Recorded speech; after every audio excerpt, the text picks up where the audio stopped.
Yang pertama kita lakukanlah uji normalitas.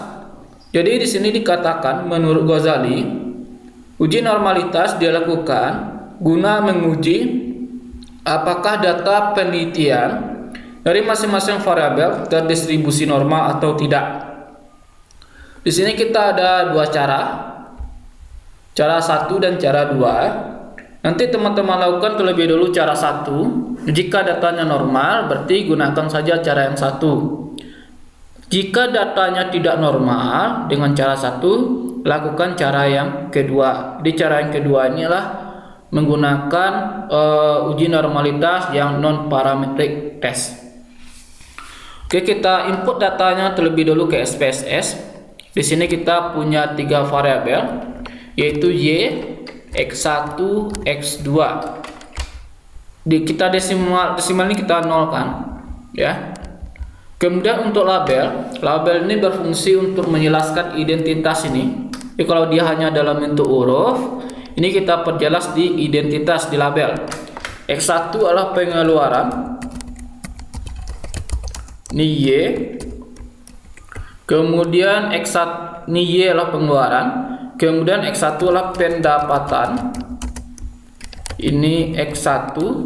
Kemudian X2 adalah gaya hidup, ini X2. Setelah kita buat di label, kita input datanya. Jadi teman-teman harus ketahui adalah ketika kita melakukan uji validitas dan uji reliabilitas, yang kita butuhkan adalah seluruh datanya. Itu dari pertanyaan 1 sampai total kalau untuk pendapatan. Tapi untuk uji asumsi klasik dan uji hipotesis, yang kita butuhkan hanya jumlahnya. Jadi teman-teman buka data view, kita kopikan total ini, ya. Kopikan totalnya ke ini adalah X1, ya. Kopikan, pastikan di SPSS-nya. Kemudian gaya hidup juga teman-teman kopikan. Ini di X2. Dan total juga teman-teman kopikan. Ini kita Ctrl V aja. Kemudian teman-teman lakukan cara pertama terlebih dahulu. Itu langkahnya analisis, kemudian deskriptif, kemudian explore. Teman-teman Ctrl A saja, pindahkan ke kotak dependent list. Ambil plots, centang normality plot with test, continue, kemudian OK. Kita tunggu berapa saat hasil analisisnya keluar.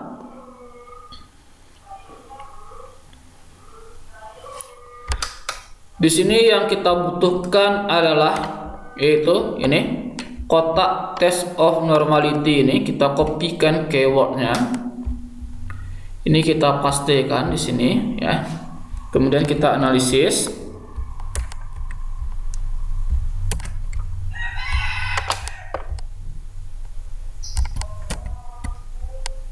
Ini kita analisis, ya. Di sini kita buat kesimpulannya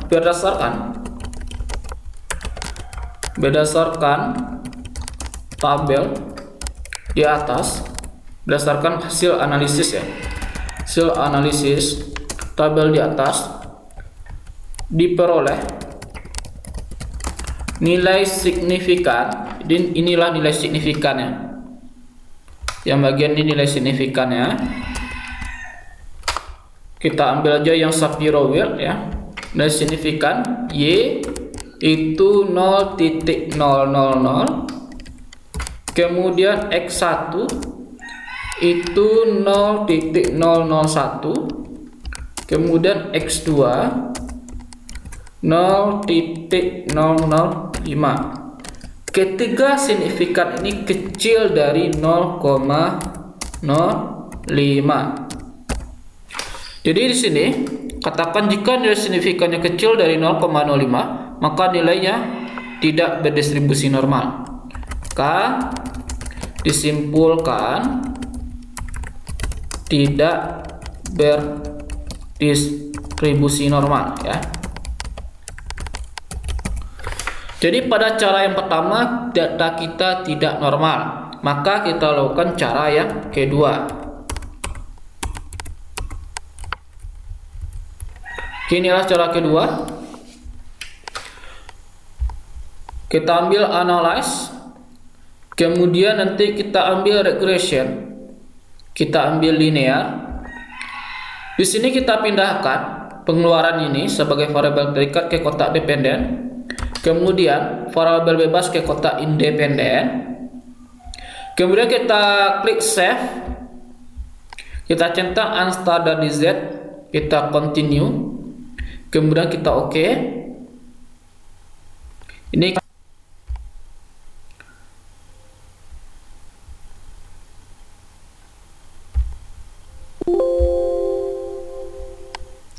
yang kita butuhkan di sini adalah ini. Data yang baru ini yang kita butuhkan.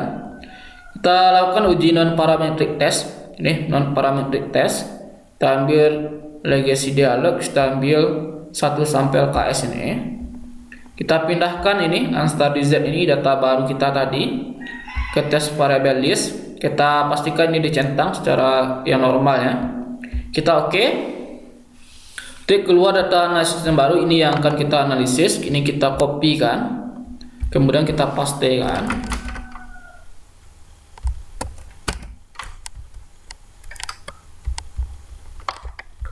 Oke, kita analisis di sini.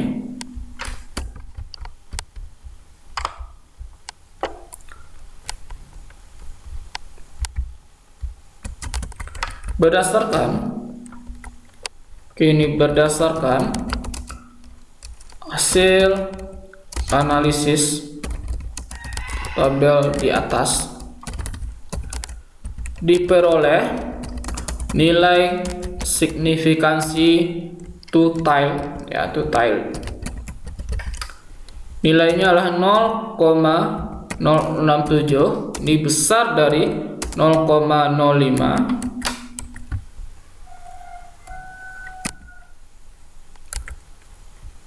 Besar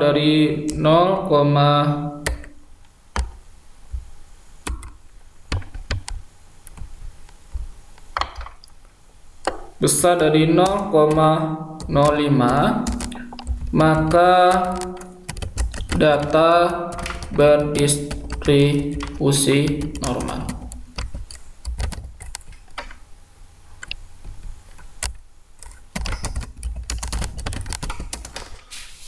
Di sini dengan cara yang kedua ternyata data kita berdistribusi normal. Jadi bagi teman-teman yang jika dengan cara yang pertama tidak normal datanya, maka lakukan cara yang kedua.